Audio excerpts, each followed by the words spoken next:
কত মানুষ চলে গিয়েছে, মাকে বলতে পারে নাই যে ক্ষমা করে দিও, কষ্ট দিয়েছে তোমাকে। কত মানুষ নিজ অপরাধের বোঝা মাথায় নিয়ে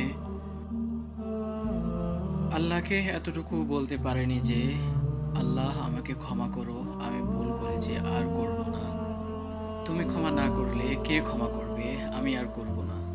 কত মানুষ জেনা ব্যভিচারে লিপ্ত হওয়া অবস্থায় মৃত্যুবরণ করছে, কত মানুষ নেশায় মত্ত থেকে মৃত্যুবরণ করছে, কত মানুষ সুদ ঘুষ অন্যায় অবিচার দুর্নীতিতে মৃত্যুবরণ করছে, কারণ তারা সবাই জানতো না যে কখন মৃত্যু আসবে। নিশ্চয় আমাদের মধ্যেও আমরা কেউই জানি না কখন মৃত্যু আসবে। সো যারা বেঁচে আছি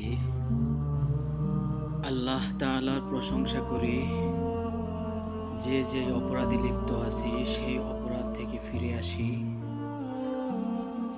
বেঁচে আছি মানে আল্লাহর পক্ষ থেকে আল্লাহ চাচ্ছে আমরা ক্ষমা চাই, ফিরে আসি, গুনাহকে নেকিতে পরিবর্তন করি, সংশোধন করি, নিজের এবং আল্লাহর জান্নাতে প্রবেশ করি, যেখানে মানুষ সর্বকুচিত আসনে হেলান দিয়ে বসে আড্ডা দেবে, যেখানে মানুষ চিরকুমারী হুর পাবে, ডাগর নয়না। সুবহানাল্লাহি ওয়া বিহামদিহি, সুবহানাল্লাহিল আযীম।